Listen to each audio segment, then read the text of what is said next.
ऐसे आराम आराम के राम राम से काम नहीं चलेगा। राम राम साहब, एक बार और राम राम साहब। बहुत बढ़िया। किसी भी चीज को शुरू करने से पहले उसका नाम लेना चाहिए जिससे सब कुछ शुरू हुआ। तो बोलो देवनारायण भगवान की जय, गोगा जी महाराज की जय। हमारे बीच आज हमारे प्रिय श्रीमान जाबर जी खर्रा जी, मंत्री जी वीरेंद्र सिंह जी बाजौड़ जी, जिनसे बार बार हमारी चर्चा होती रहती है, कर्नल साहब के साथ कंधे से कंधा आपने मिलाया, फूलचंद जी, शंकर जी, पूरन जी, करण जी, दाताराम जी, सुमित जी, पूरा सम्मानित मंच, और आप जो इतनी देर से यहाँ बैठे हैं। और मैं आपसे माफी चाहता हूँ माताओं और आप सबसे कि हम देर से आए, लेकिन रास्ता इतना था और एक दो जगह तो मैं रुक भी गया। क्यों रुका ये भी मैं आपको बताऊं। जब मैं रास्ते से आ रहा था तो मुझे दो तीन जगह उन फौजियों के यादगार दिखे जो अब हमारे साथ नहीं है, शहीद हो गए। फिर मेरे को दिमाग में एक बात याद आई, और जब आप अपनी बात रख रहे थे तब मुझे वो बात ध्यान आई कि भारतीय जनता पार्टी के आने से पहले और माननीय मोदी जी के आने से पहले सरहद पर जब फौजी गोलियां चलाता था तो उसका हिसाब उसको रखना पड़ता था। एक गोली चली तो कारतूस खाली है वो रखो और हिसाब दो कि कहां चली और क्यों चली। और मैं मोदी जी का धन्यवाद देता हूं कि अब सरहद पर फौज मन से गोली चलाती है, हिसाब देना नहीं पड़ता। अब सिपाही, जाबाज सिपाही का हिसाब आगे कितने पड़े उससे लगता है, कितनी गोली चली उससे नहीं लगता। इसके लिए उनका बहुत बहुत धन्यवाद। और इस बात से हमें ये भी विचार करना पड़ेगा कि भारत पिछले 10 साल में कितना बदल गया है। आप ये देखो, हम अपनी बात कर रहे हैं, पिछले 10 साल में राजस्थान खुद बदल गया है, और पिछले 5 साल के आखिरी 1 साल में तो इतना गतर हो गया राजस्थान कि उसका हिसाब नहीं। मैं आपको आप बीती बताता हूं, सुनिएगा। देवनारायण योजना में छात्रवृत्ति मिलती थी साहब, मिलती है ना। पिछले 1 साल से जो नई सरकार है इसने छात्रवृत्तियां बंद कर दी बच्चों की। समझो बात को, हम जिस चीज के लिए अपने बच्चों को आगे बढ़ा रहे हैं, राजस्थान को कहते हैं हम राजस्थान को आगे बढ़ाएंगे, अगर राजस्थान के बच्चे ही आगे नहीं बढ़ेंगे तो क्या राजस्थान को तुम बढ़ाओगे। और इन्होंने छात्रवृत्तियां बंद कर दी। बंद तो करी, चिट्ठी भी नहीं लिखी कि बाद में दे देंगे। उन बच्चों के, उन माँ बाप का क्या हाल हुआ होगा जिसने अपना पेट काट काट के बच्चे को स्कूलों में डाला, और फिर जिसके लाख रुपए, 50,000 रुपए, 60,000 रुपए की छात्रवृत्ति आती थी उसको मिली नहीं, वो दरवाजे ठोकता रह गया, लेकिन उसका कोई निवारण नहीं हुआ। स्कूटियां मिलने वाली थी बच्चियों को देवनारायण योजना की, वो नहीं मिली था। मैं धन्यवाद देता हूँ माननीय भजनलाल जी को और प्रेमचंद बैरवा जी के आते से उन्होंने ये काम शुरू किया। बहुत बहुत धन्यवाद। कम से कम समाज को आगे जाते, एक तरफ अपन समाज को आगे लेके जाते हैं और एक तरफ ही इसको पीछे खींचते जाते हैं। ये बात ठीक नहीं है, बदलाव जरूरी है साहब। और आप लोगों ने पिछले विधानसभा चुनाव में ये बदलाव करके दिया, आपका बहुत बहुत धन्यवाद। पूरे राजस्थान का बहुत बहुत धन्यवाद। बात जब बदलाव की आती है तो एक बात और करूंगा। मैं कल मावली था, कल जैतारण था, परसों मावली चित्तौड़गढ़ था। सब जगह अपन ऐसे घर में बैठ के बात करते, भाषण तो कम, बातें ज्यादा होती है। एक बात सामने आई, ये बात सच है कि जब पानी एक तरफ बह रहा हो तो उसके उल्टे चलने में कोई फायदा नहीं है, थकान होती है, काम कुछ होता नहीं। तो पूरे राजस्थान ही नहीं, पूरे भारत का बहाव भारतीय जनता पार्टी की तरफ है। तो भाई आप भी बहलो, लगे लगे सही दिशा में बहने में आसानी रहती है, काम सब सही होते हैं। तो मैं तो बह चुका हूं साहब, आप भी बहिए और सब काम आगे। कर्नल साहब ने और हमने पिछले 2019 के अप्रैल में 10 अप्रैल को मैंने और कर्नल साहब ने माननीय अमित शाह जी के सानिध्य में भारतीय जनता पार्टी ज्वाइन करी थी। और तब से लेकर के अब तक, मुझे ध्यान है, बहादुर साहब को ध्यान होगा, हम लोग नीमका थाना में एक मीटिंग थी, वहाँ पहुंच नहीं पाए थे। कर्नल साहब की पाटन में मीटिंग थी, कर्नल साहब की तबीयत खराब थी, आईवी की ट्रिप लगी हुई थी।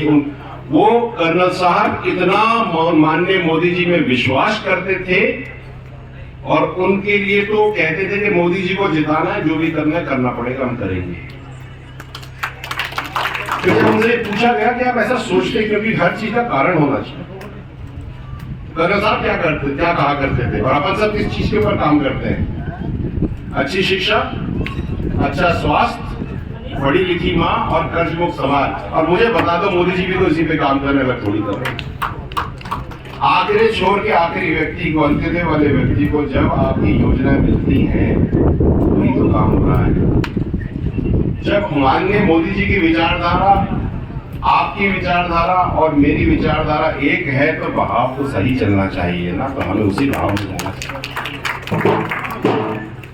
एक बात और, मैं मजेदार बात आपको कहूंगा, लोग ज्यादा इस पर ध्यान नहीं देते। यहाँ तो खैर मिली जुली लड़ाई चल रही है।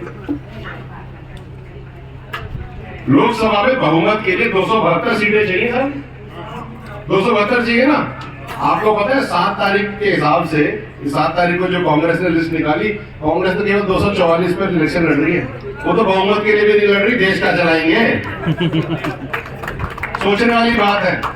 मैं जो कह रहा हूं कि भाव के साथ चलिए साहब, भाव ही सब कुछ है। और माननीय मोदी जी के हाथों को हम इतना मजबूत करें कि वो हमारे कंधे में इतना फौलाद भर दे कि हम किसी चीज से भी टकरा जाए अपने काम। हम केवल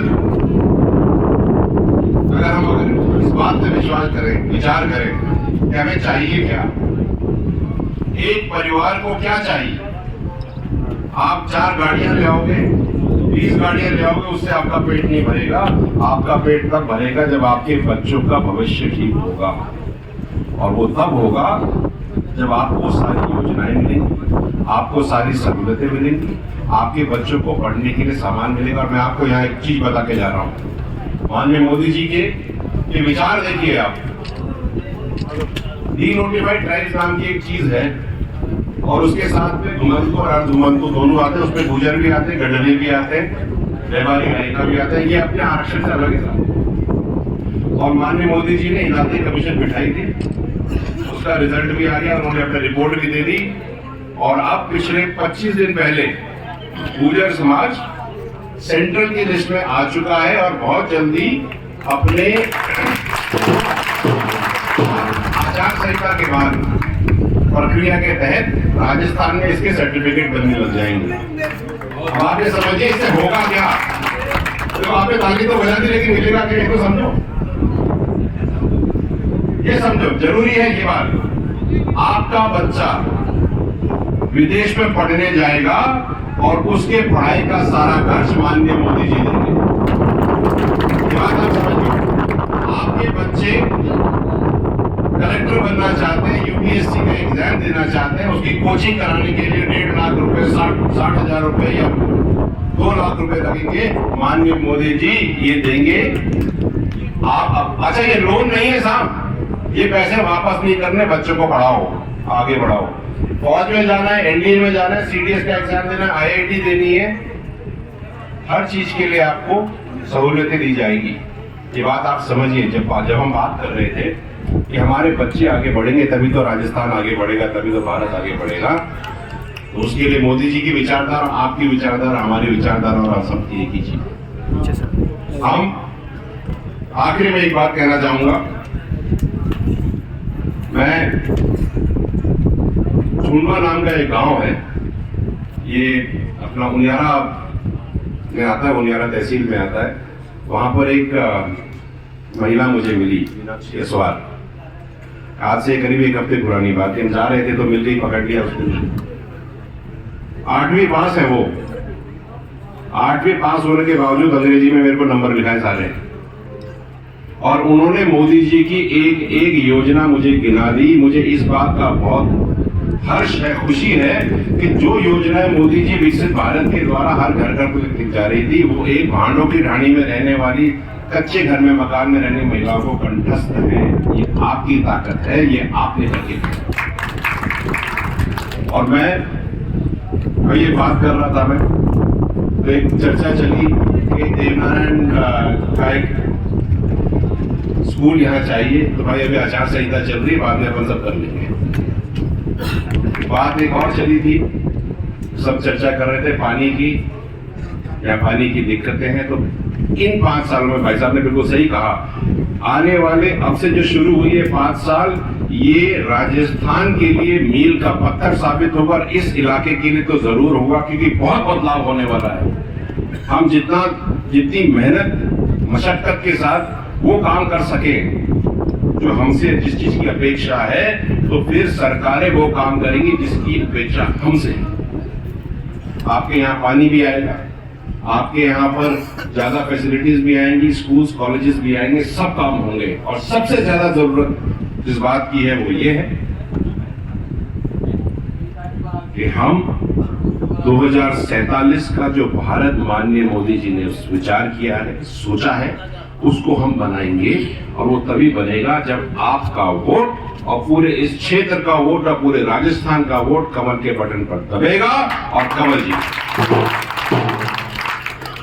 केवल कहने से, भाषणों से काम नहीं होते, काम तो साफ करने से होते हैं। और हम सब मिलकर के भारतीय जनता पार्टी राजस्थान में 25 की 25 सीटें और पूरे भारत में 400 पार करके देंगे, इतना मेरा वचन है। और मैं जानता हूं आपका भी इतना ही वचन है। तो हाथ खड़ा करके मुझे बताएं, इस बार 400 पार, इस बार 400 पार। वंदे मातरम, जय श्री राम, जय श्री राम, जय श्री राम। बहुत बहुत धन्यवाद आपको, अग्रिम शुभकामनाएं जीत की साहब, बहुत बहुत धन्यवाद। नमस्कार।